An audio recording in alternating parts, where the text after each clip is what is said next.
बहुत समय पहले की बात है, किसी घने जंगल में एक छोटा सा जलाशय था। उसमें एक मेढक रहा करता था। उसे एक दोस्त की तलाश थी। एक दिन उसी जलाशय के पास के एक पेड़ के नीचे से चूहा निकला। चूहे ने मेढक को दुखी देखकर उससे पूछा, दोस्त क्या बात है, तुम बहुत उदास लग रहे हो। मेढक ने कहा, मेरा कोई दोस्त नहीं है जिससे मैं ढेर सारी बातें कर सकूं। अपना सुख दुख बताऊं। इतना सुनते ही चूहे ने उछलते हुए जवाब दिया, अरे, आज से तुम मुझे अपना दोस्त समझो, मैं तुम्हारे साथ हर वक्त रहूंगा। इतना सुनते ही मेढक बेहद खुश हुआ। दोस्ती होते ही दोनों घंटों एक दूसरे से बातें करने लगे। मेढक जलाशय से निकलकर कभी पेड़ के नीचे बने चूहे के बिल में चला जाता, तो कभी दोनों जलाशय के बाहर बैठकर काफी बातें करते। दोनों के बीच की दोस्ती दिनों दिन काफी गहरी होती गई। चूहा और मेढक अपने मन की बात अक्सर एक दूसरे से साझा करते थे।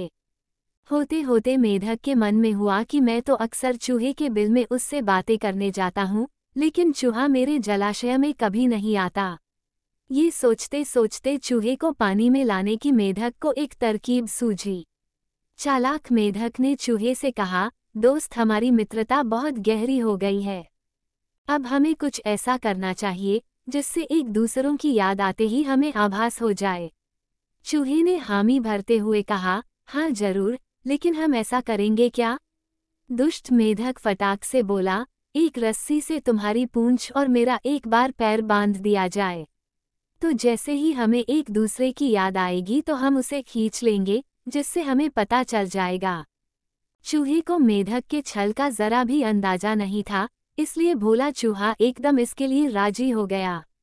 मेढक ने जल्दी जल्दी अपने पैर और चूहे की पूंछ को बांध दिया। इसके बाद मेढक ने एकदम पानी में छलांग लगा ली। मेढक खुश था क्योंकि उसकी तरकीब काम कर गई। वहीं जमीन पर रहने वाले चूहे की पानी में हालत खराब हो गई। कुछ देर छटपटाने के बाद चूहा मर गया। बाज आसमान में उड़ते हुए ये सब देख रहा था। उसने जैसे ही पानी में चूहे को तैरते हुए देखा तो बाज तुरंत उसे मुंह में दबाकर उड़ गया। दुष्ट मेढक भी चूहे से बंधा हुआ था, इसलिए वो भी बाज के चंगुल में फंस गया। मेढक को पहले तो समझ ही नहीं आया कि हुआ क्या।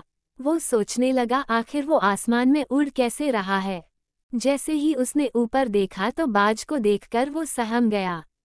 वो भगवान से अपनी जान की भीख मांगने लगा, लेकिन चूहे के साथ साथ बाज उसे भी खा गया। दूसरों का नुकसान पहुंचाने की सोच रखने वालों को खुद भी नुकसान उठाना पड़ता है। जो जैसा करता है वो वैसा ही भरता है।